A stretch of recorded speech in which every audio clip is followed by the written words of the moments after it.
I'm going to start this video off by hitting you with some irony. Australia or Asia's last hope. And you might be like, irony? Yeah, irony. Australia is not geographically located in Asia. If you didn't know, right? If you didn't know, because some people, they don't know these things. But Australia switched from the Oceania Football Confederation to the Asian Football Confederation so that they could play more competitive matches. And the nearest confederation to Oceania was Asia. I think if Australia had a chance, they would probably join UEFA.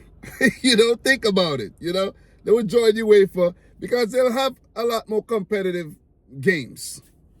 But switching from Oceania, where you're playing, Solomon Islands and Papua New Guinea, New Zealand being the next strongest team, and so on and so forth, maybe Vanuatu and Tuvalu and, Marshall Islands and those places.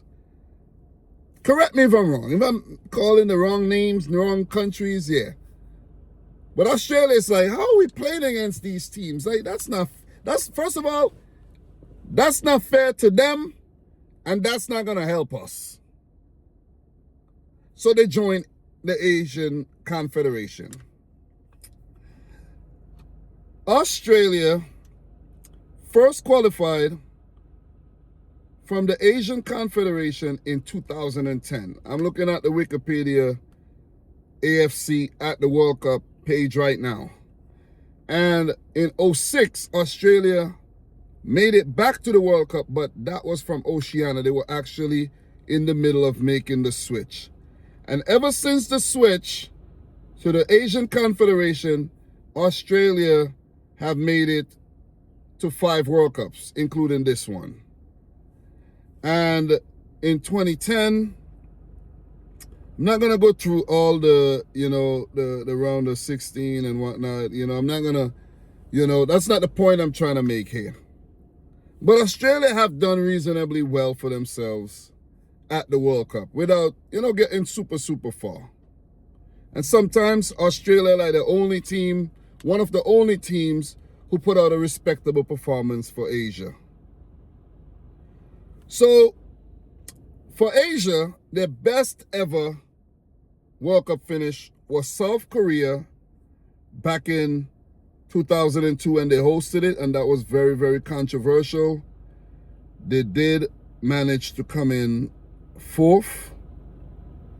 Japan did well at that World Cup as well.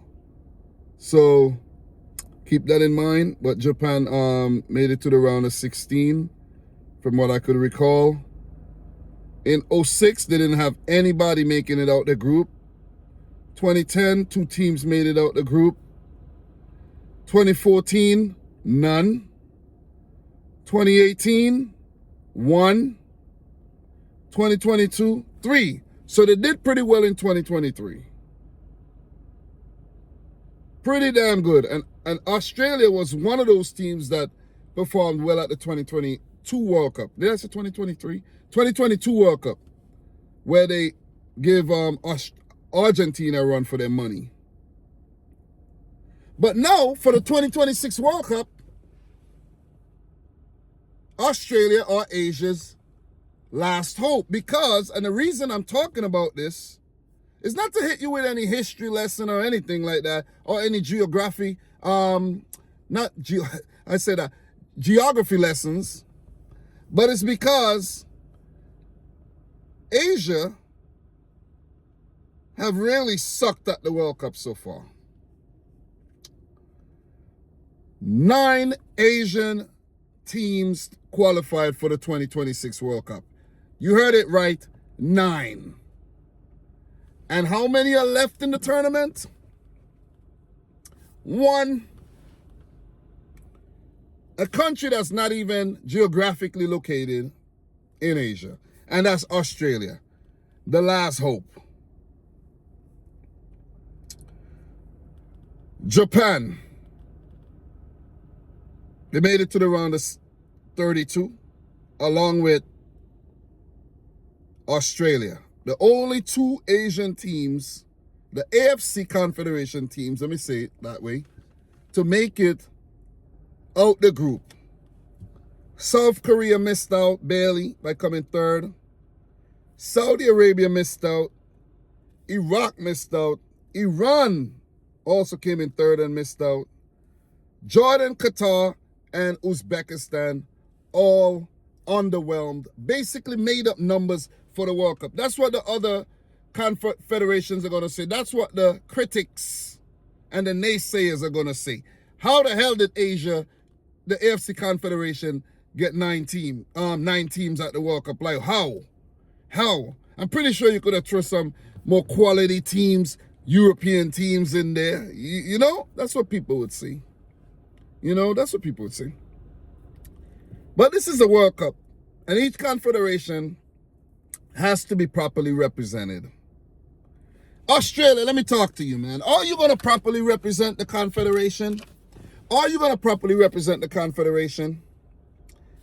Australia played their next match in the round of 32 against Egypt, and I think that's a winnable game for Australia. Coming up against a team from the African Confederation, not a European or South American where it's going to be way more difficult.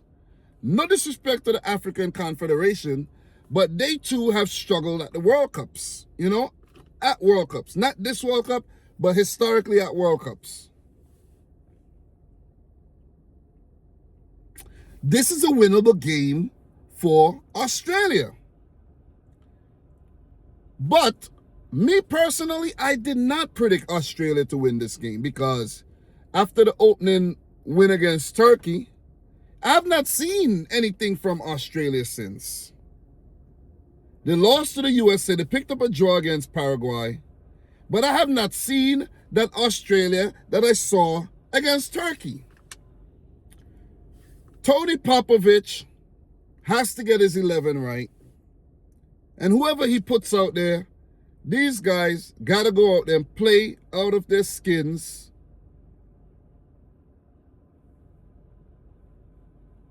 To move on to the round of 16 to make the AFC Confederation's performance at the World Cup look a little better. You know, put a little shimmer on it. Because right now, it ain't no sheen on it. It ain't looking good, man. Ain't looking good. It is not looking good for Asia at the World Cup, for the AFC at the World Cup, 2026 World Cup. But could Australia do it? They could. The game is there. Egypt are beatable.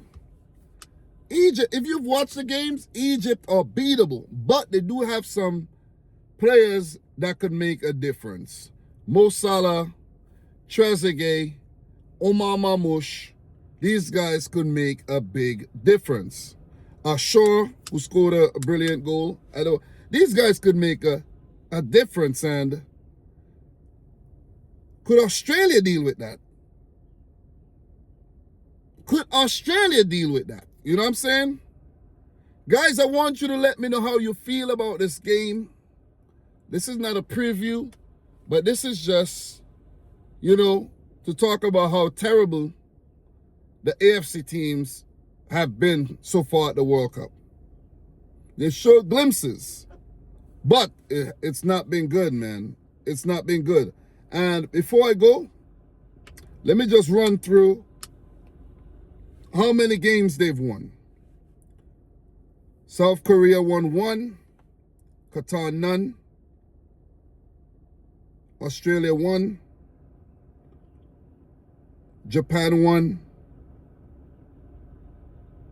Iran didn't win anything, Saudi Arabia didn't win anything, Iraq didn't win anything, neither did Jordan, neither did Uzbekistan. 3 matches. 3 matches. 3, you know. 9 times 3 is 27. 3 out of 27 is not good enough. How many draws, you might ask? I'll tell you the draws before I go. 2 draws for Saudi Arabia. 3 draws for Iran. 2 draws for Japan. That's 7. 1 draw for Australia. That's 8. 1 draw for Qatar. That's 9.